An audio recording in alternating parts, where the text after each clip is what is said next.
شهرام قصه دخترک قصه که گوش کردن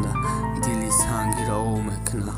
امروز نقل میکنم قصه را کمتر اگه حیاتی پرای درد غمی دخترک میگفت من گوشش میکردم آوی دیدم میرزاندم میگفت من عاشق بودم وقت صنفی هفت میخوانم یک روزی باران بودک بخندم مکتب روان که ناگهان چشمم افتاد و چشم یک جوان نتانستم قپم دل ای کاری کردم پشیمان کودک بودم به عقل عاشقی را چی دانم ای انسان خطا به دست گیر باید درسانم که نشد آسه آسه میرم همه چی کنه خونم به بهای بلند آرزوم دکتری بودک او را یه بار دیدمش بخوام فراموش کنم فرمد بزنم مازگه دیگه نبینم روشن نمیدونستم به ای کار خودم نبود میشم دختر چی درد داری هر شب گریه میکنی دگانه میشین خوره لپشم پس میزد میگو به چشم دیدم به کاری حرام است میزد دوره پس میزد بگنم که من دل برارم چشمی عاشق خوره میگن من چشمی کور دارم چند بارو کوشش کردم کتیش بار گپ زنم دشمنی من خنده های